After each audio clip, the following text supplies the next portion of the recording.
देखो, मोल कंसेप्ट 1.1 में अपन बिल्कुल बेसिक जानकारियाँ सीखेंगे कि मोल कंसेप्ट को समझने के लिए हमको क्या क्या जानकारी होना चाहिए।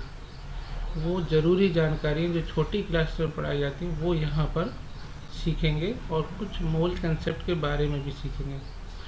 तो सबसे पहले तो इसको सीखने के लिए अपन को एक टर्म क्लियर होना चाहिए दिमाग में एकदम, that is specified elementary particles, short में SEP।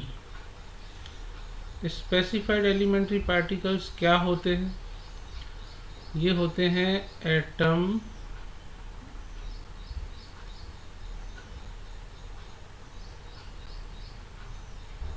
Molecule, ion, electron, proton, neutron. इन 6 पार्टिकल्स को कलेक्टिवली स्पेसिफाइड एलिमेंट्री पार्टिकल्स बोलते हैं। यानी जिस जगह भी स्पेसिफाइड एलिमेंट्री पार्टिकल लिखा हुआ मिलेगा तो अपने दिमाग में तुरंत स्ट्राइक करना चाहिए कि यहाँ atom, molecule, ion, electron, proton, neutron, इनमें से कुछ भी हो सकता है। समझने के लिए जैसे अपन किसी स्कूल में जाएं तो वहाँ बहुत सारे स्टूडेंट होते हैं, सबके नाम हमको नहीं मालूम होते, लेकिन हम स्टूडेंट सब में से किसी को भी स्टूडेंट बोल सकते हैं। ऐसे ही यहाँ पर ये 6 पार्टिकल्स की जगह अपन SEP लिख सकते हैं। और SEP का स्पेसिफिक अगर कोई अपन को मालूम है ये सब्सटेंस एटॉमिक फॉर्म में एग्जिस्ट कर रहा है तो अपन उसको एटम ही लिखेंगे। जैसे हीलियम है, एटॉमिक फॉर्म में एग्जिस्ट करता है तो अपन हीलियम एटम। ऑक्सीजन है, मॉलिक्यूल फॉर्म में एग्जिस्ट करता है तो O2 मॉलिक्यूल। आयन है, जैसे कार्बोनेट आयन आयनिक फॉर्म में एग्जिस्ट करता है तो ion. Electron negatively charge particle, proton positively charge particle, and neutron neutral. ठीक, अब SEP को अपन ने जाना कि atom, molecule, ion, electron, proton, neutron, इनको कलेक्टिवली अगर बोलें तो स्पेसिफाइड एलिमेंट्री पार्टिकल, इनकी जगह पर इसको बोल सकते। और स्पेसिफिकली जब हमको मालूम है कि स्टेट मॉलिक्यूल है तो फिर उसको मॉलिक्यूल ही बोले। ठीक, एक जनरलाइज फॉर्म SEP है। अब देखें एटम क्या होता है, इसको समझें। Atom single atomic neutral species को एटम बोलते हैं। सिंगल एटॉमिक न्यूट्रल स्पीसीज, जैसे कि ये He लिखा हुआ है, कोई चार्ज नहीं है, सिंगल एटॉमिक है, इट इज एटम। ऐसे हर एलिमेंट के एटम होते हैं। इसका रिप्रेजेंटेशन ZXA से रिप्रेजेंट होता है। यहाँ Z क्या होता है, वेयर Z एटॉमिक नंबर,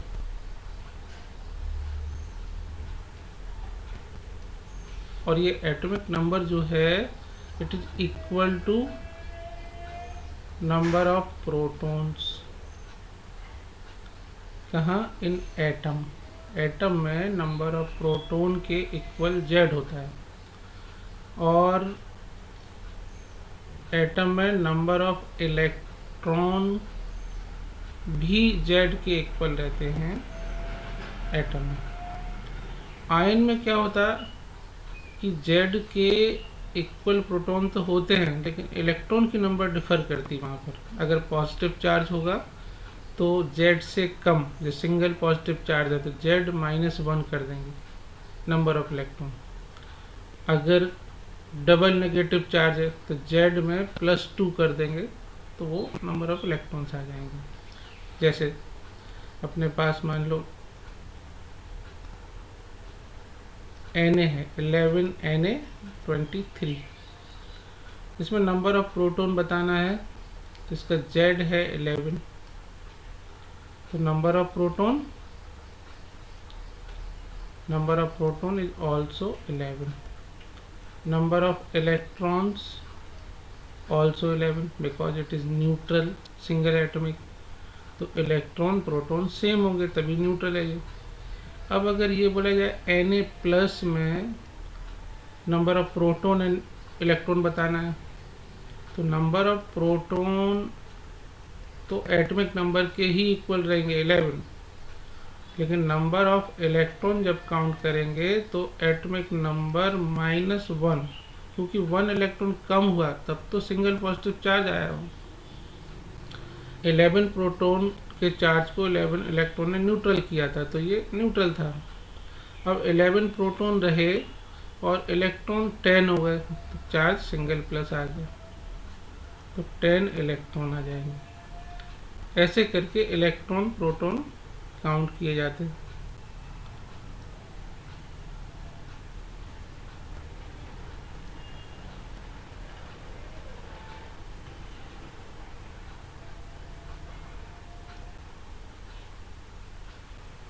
अब ये जो Z X A है, तो यहाँ A जो है it is atomic mass. Atomic mass जो होता है it is sum of number of proton plus number of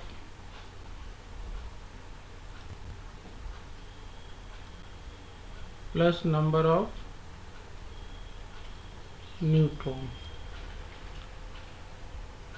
यानी अगर हमको नंबर ऑफ न्यूट्रॉन फाइंड करना है तो क्या करेंगे, एटॉमिक मास A से Z को माइनस कर देंगे, क्योंकि ये नंबर ऑफ प्रोटॉन जो है it is equal to Z atomic number. Atomic mass A is Z को यहाँ ले गए, माइनस हो गया, atomic mass minus atomic number equal to number of neutron. ठीक है, तो ऐसे न्यूट्रॉन काउंट कर सकते हैं। ठीक है, अब अगर अपन को ये दिया गया है, जैसे वही सोडियम वाले एग्जांपल है 11Na23, number of neutron count करना है, तो क्या करेंगे, atomic mass minus atomic number 12 neutron इसमें प्रेजेंट है। अगर हमको बोले जाए 10 सोडियम एटम्स में न्यूट्रॉन बताइए, तो इसको 10 से मल्टीप्लाई कर देंगे। 1 सोडियम एटम में 12 है तो 10 में 10 का मल्टीप्लाई। ऐसे करके इलेक्ट्रॉन प्रोटॉन न्यूट्रॉन किसी एटम में फाइंड करते हैं अपन। अब मॉलिक्यूल में आए अपन, तो मॉलिक्यूल क्या है,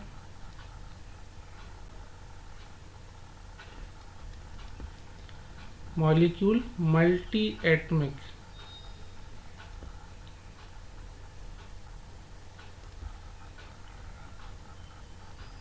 न्यूट्रल स्पीसीज को मॉलिक्यूल बोलते हैं। जैसे कि O2 एक से ज़्यादा एटम से बना हुआ है, 2 से बना हुआ है, O3, CO2, H2SO4 एटसेट्रा।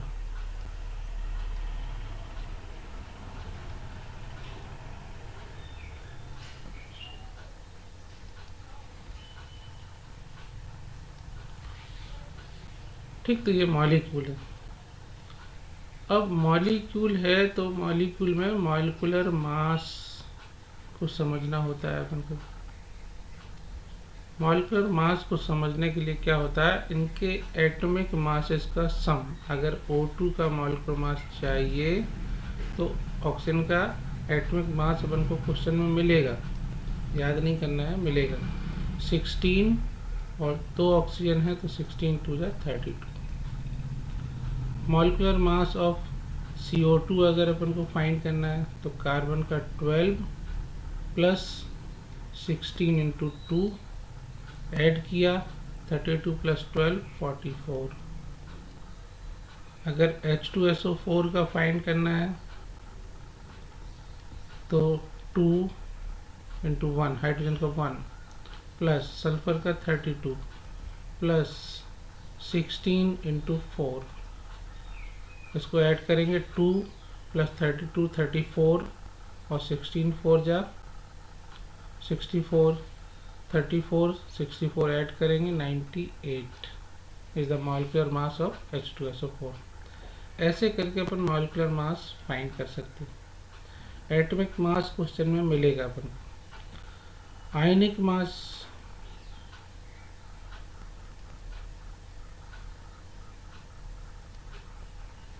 मास के लिए भी सेम यही प्रोसीजर है। जैसे CO3 डाई नेगेटिव का फाइंड करना है तो सभी के एटॉमिक मासेस को सम कर देंगे। 12 प्लस 16 इंटू 3 तो ये 48 और ये 48 में 12 ऐड किया तो 60 is the ionic mass of carbonate. Ion होते क्या है? तो आयन सिंगल एटॉमिक और मल्टी एटॉमिक कुछ भी हो सकते, बट कंटेन ईदर पॉजिटिव और नेगेटिव चार्ज। कोई सा भी चार्ज होना उनमें जरूरी है, वो माइनस का चार्ज हो, प्लस का हो, सिंगल पॉजिटिव हो, सिंगल नेगेटिव हो, डबल नेगेटिव, डबल पॉजिटिव, कितना भी चार्ज हो, species having charge is called ion. तो ये एटम, मॉलिक्यूल, आयन, इनकी जानकारी अपन ने ली। Electron, proton, neutron fundamental particles हैं, ये एटम को बनाते हैं और इनके बारे में डिटेल सीखेंगे अपन स्ट्रक्चर ऑफ एटम में। अभी देखो यहाँ के बाद अब थोड़ा सा अपन आ जाएं मोल कंसेप्ट में।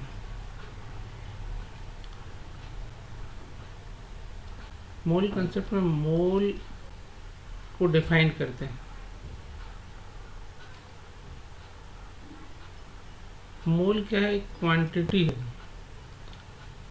कितने क्वांटिटी है? क्वांटिटी क्या होता है? जैसे एक डोजन बोलते हैं अपन, डोजन यानी दर्जन, 12 चीज़ें को मिला करके एक डोजन बन जाता है। ऐसे ही इसको डिफाइन किया गया है कि मोल एक क्वांटिटी है जिसके अंदर 6.023 10⁻23 SEP होते हैं। SEP यानी वही 6 atom, molecule, ion, electron, proton, neutron, इनमें से कोई भी अगर इतने ले लेंगे तो वो उस क्वांटिटी जो क्वांटिटी बनेगी उसको 1 मोल बोला जाएगा। ठीक है। अब इसको स्टैंडर्ड फॉर्म में अगर डिफाइन करना है तो क्या है? तो अपन लिखेंगे mole is a quantity of substance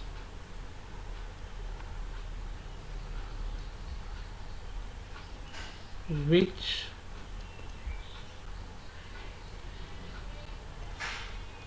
contain as many number of specified elementary particle as the number of carbon atoms present in 12 gram of C12 isotope और 12 ग्राम of C12 isotope contain 6.023 10⁻23 carbon atoms. This number 6.023 10⁻23 is called Avogadro's number. तो देखो वही बात को कि इतने SCP से जो क्वांटिटी बनेगी उसको मोल बोलेंगे। उसको डिफाइन किया गया quantity of substance which contain as many number of SCP as the number of carbon atom present in 12 gram of C12 isotope. और ये डिफाइन किया गया एक्सपेरिमेंट के through 12 gram of C12 isotope contain 6.023 10 to the power 23 carbon atoms. This number is known as Avogadro number. यानी Avogadro number के बराबर अगर हम कोई एससीपी ले लेंगे उस क्वांटिटी को मोल बोला जाएगा।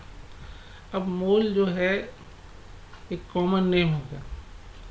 अगर हमने एससीपी में एटम्स लिए तो उस मोल को ही अपन ग्राम एटम बोलेंगे, तो अपना क्या है कोई कंफ्यूजन नहीं रहेगा। मोल बोलेंगे तो मोल यानी एटम भी हो सकता है, मॉलिक्यूल भी, आयन भी। Gram atom is also the name of mole. ये स्पेसिफिकली एटम पर यूज करेंगे अपन। ग्राम मॉलिक्यूल, स्पेसिफिक मोल किसके, मॉलिकुलर फॉर्म के लिए। Gram ion, it is also mole when substance exist in the form of ions. ठीक है, तो मोल लिखा हो तब भी समझ जाएंगे। Gram atom, gram molecule, gram ion, these are also mole. But ये क्या बता रहे हैं, ये एक स्टेप आगे हमको इंफॉर्मेशन ये भी दे रहे हैं कि जो सब्सटेंस है that is exist in atomic form. अब इस कॉन्सेप्ट से अपन को फॉर्मूला मिला, क्या मिला, mole equal to number of SCP upon Avogadro number. अगर एससीपी की जगह नंबर ऑफ एटम डालेंगे तो मोल ऑटोमेटिकली ग्राम एटम हो जाएगा। इस टाइप से gram atom equal to number of atoms upon Avogadro number. Gram molecule count करेंगे तो क्या हो जाएगा, number of molecules upon Avogadro number. और ग्राम आयन अगर फाइंड करना है तो number of ions upon Avogadro number. ऐसे करके अपन gram atom, gram molecule, gram ion count कर सकते और इनको बोलेंगे मोल भी बोल सकते। ठीक है, तो ये मोल कंसेप्ट 1.1 में इतना ही। इसके आगे फिर अपन नेक्स्ट क्लास में